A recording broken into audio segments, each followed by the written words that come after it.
Alrighty, I'm gonna do a install of the Leslie's Patchet. I've never used it before, so this will be kind of a learning curve.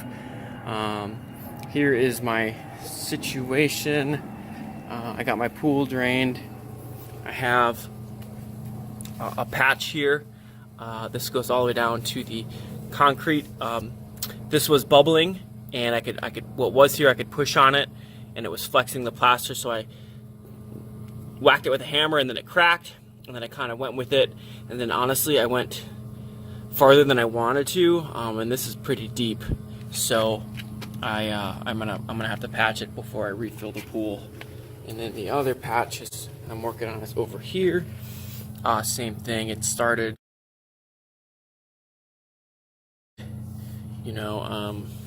decently shallow, small crack here.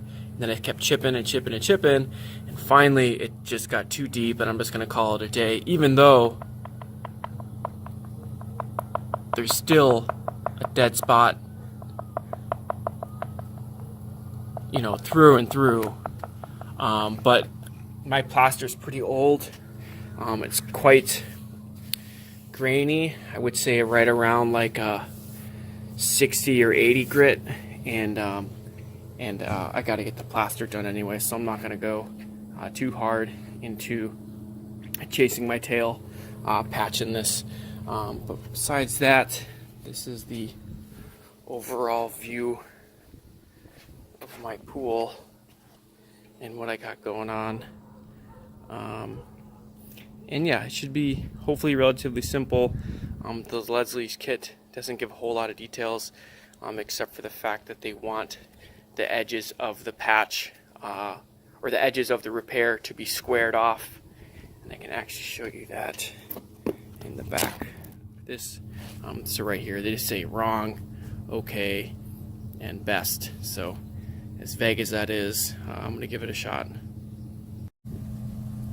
The two things that I'm going to be using, and I'm just going to use an old school chisel. I just picked it up from Home Depot.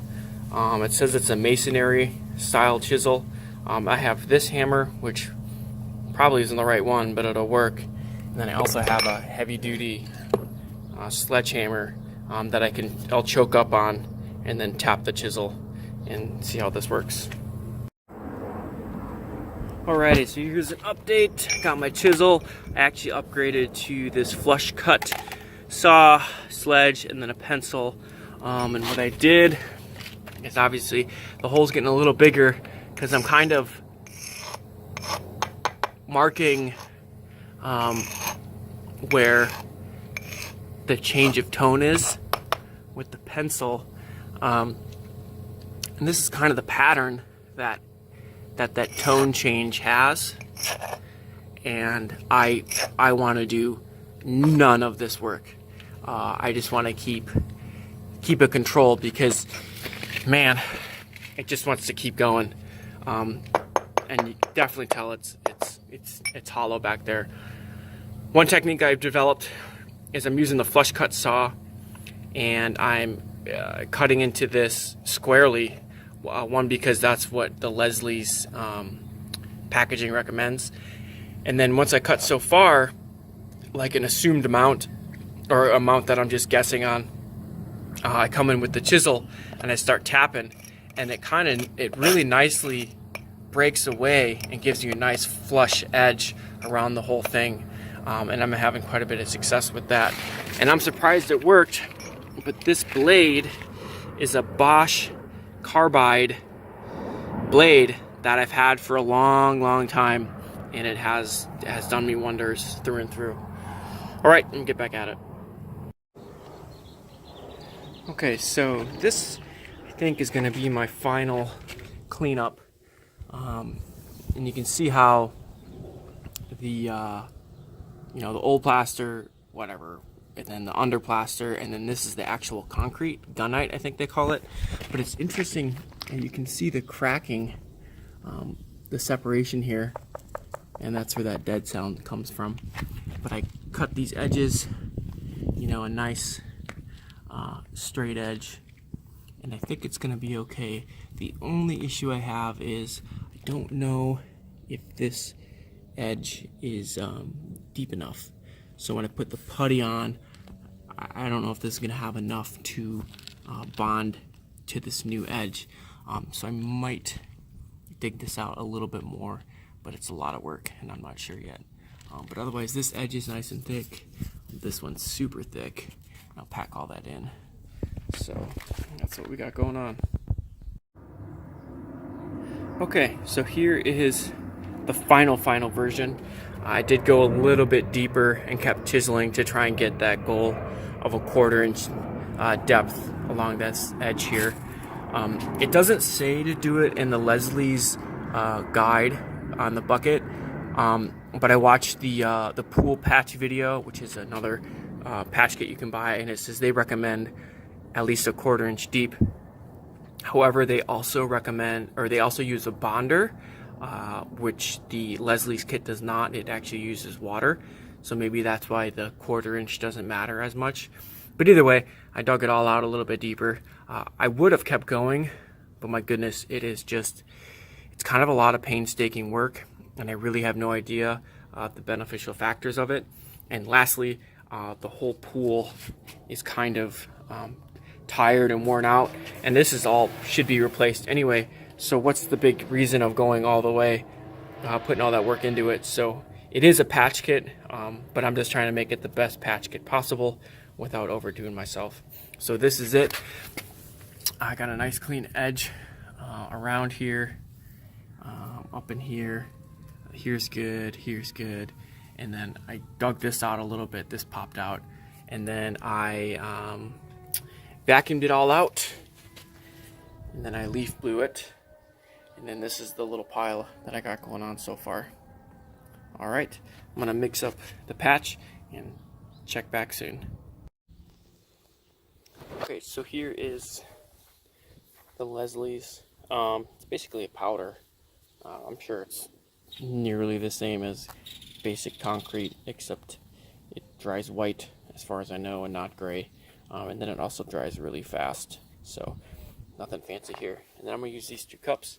I'm just going to use 1 ounce water to 4.5 ounces powder. No, other way around. 1 ounce powder to 4.5 ounces of water. Okay, so this is what we got going on. I followed the instructions exactly and put 1 part water to 4.5 parts powder. So I did 1 ounce water to 4.5 ounces of powder, and I don't know if this is what it's supposed to look like.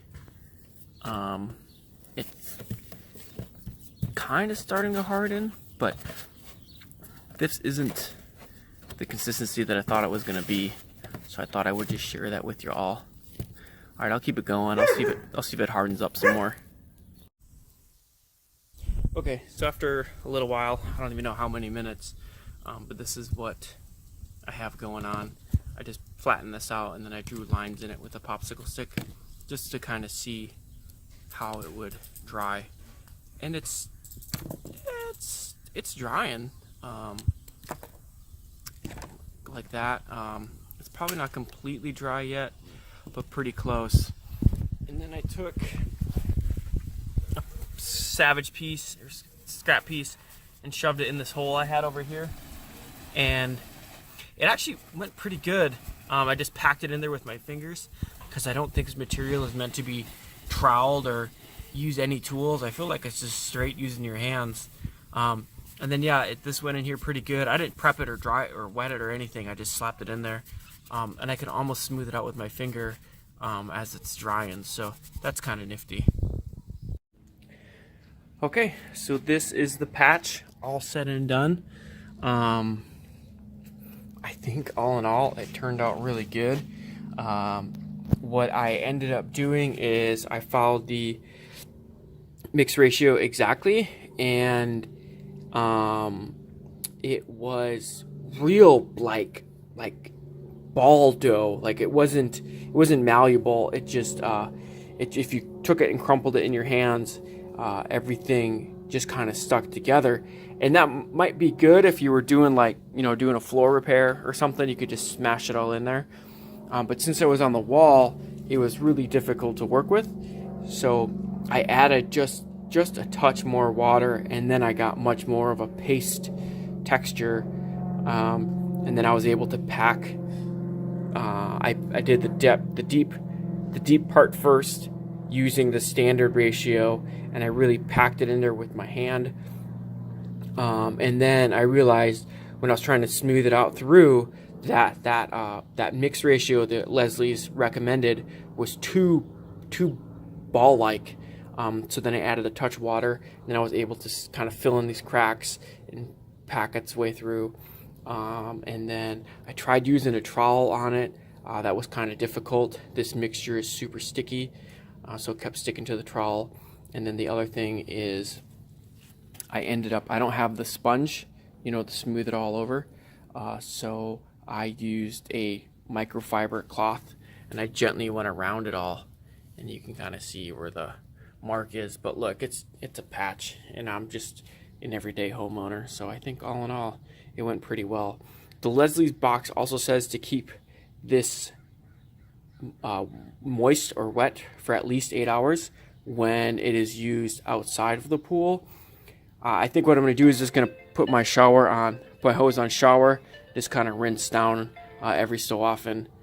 It's almost time for bed here, so once the sun goes down, it'll be all good. Okay, here I am the next morning. I'm going to finish this patch here. This is pretty deep for the most part. Maybe a little bit deeper here, I'll have to go. But this is certainly all deep. I'm just going to cut this in nice and square with that flush cut tool. And then we'll start patching it in. It should be good to go. I did read the Leslie's instructions later, and it says to wear rubber gloves when using this stuff. And I kind of recommend it because my fingers actually hurt a little bit because I wasn't using gloves when I was mixing it and installing it. So I would maybe consider that as truth. Okay, so this is the final cleanup I'm gonna do before I do the patch. A couple things, I changed a little bit. I didn't go deep here, like cut in like I did with the other patch. One, because it was just a lot of work and I'm trying to get this pool filled up. However, this is decently deep for the patch kit to fill in there. This is also really deep.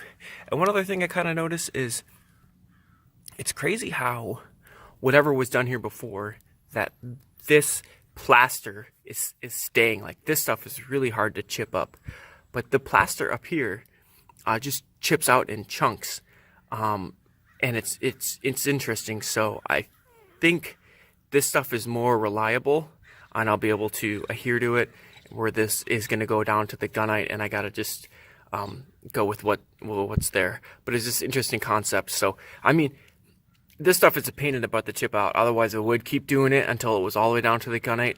But once again, this is just a patch, so I'm not trying to go too hard into it. Okay, so here is the finished patch. Once again, it turned out pretty good. Yeah, I got no complaints. What I would have done differently is the top. When I was packing in the top, kept trying to kind of like roll over, so I had to keep kind of pushing it back in. This time I did actually use a trowel to do it, because I mixed it a little bit differently than the first one. The trowel did help, but also didn't, so I don't know what to say about that. However, when I did mix it, I mixed it in such a way where I used a scale. So I used 1 ounce of water weighed to 4.5 ounces of the powder, or vice versa. But anyway, I measured it on a scale, and that made the mixture very easy to use. And then one last thing I'm going to talk about, it's this pumice stone. I bought it from Home Depot to get rid of like larger calcium deposits on the bottom of the pool, like this one I already sanded down, but for entertainment, this works quite well. The only thing is when you're using it and scrubbing, it leaves a lot of residue. So I'm glad my pool is empty, because if it wasn't, every time you scrub, you just get this big buildup of the stone, and you can kind of see in the bottom of the pool how it's all over. So I don't know. It's a really good tool, but be careful using it with water in your pool, because it's just going to collect in the pool or in the water, and it's going to have to get caught in your filter.